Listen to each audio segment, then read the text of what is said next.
Hey guys, welcome back to Auto Repair guys. In today's video guys, we'll be working here on BMW 3 Series. This one will be the generation E90, E91, 92, 93 guys. And let me just introduce you quick. We'll have more than 200 videos taking this car apart. So please subscribe, give a like, and also check out our official page Auto Repair guys on Facebook for more information.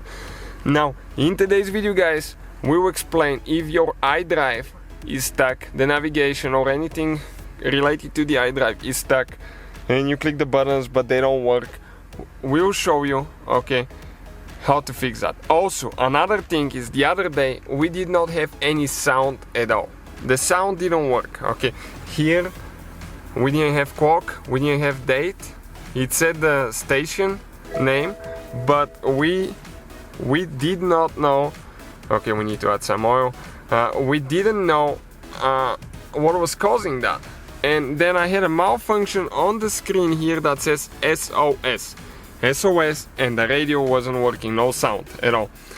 And nothing worked on the screen, everything was stuck. So I went here, looked at the button, everything's fine, clicked on it and nothing. Now there you have two options. You can manually reset your iDRIVE if you don't have sound. You can manually do that, or if you wait 20 minutes it's going to reset on its own and it will fix itself.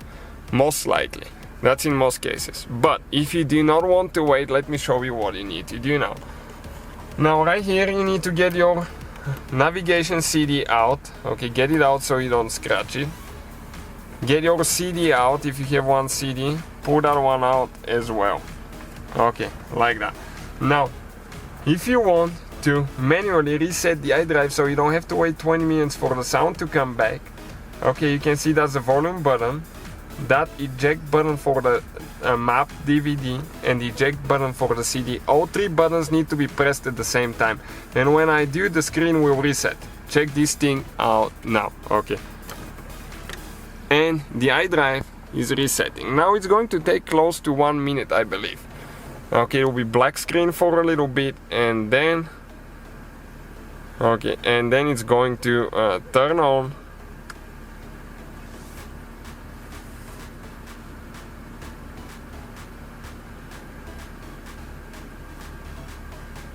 Okay, you can see it's turning on now. Do not put your DVDs or CDs yet. You need to wait for the system to completely turn on before we can do that. And that fixed our sound. We had the date, the clock displayed, and the sound worked really good after that. I mean, it just got stuck for some reason, whatever reason that was. Okay, let me turn the volume down now, and I'll just go ahead, install the DVD for the map. Okay, and let's see if it's going to work now. I'll go to menu, we'll click navigation. It's going to take a few seconds to read the DVD, perspective, okay, and everything works as it should. So that's how you fix it guys if you have no sound on BMW E90. Thank you for watching and see you guys next time.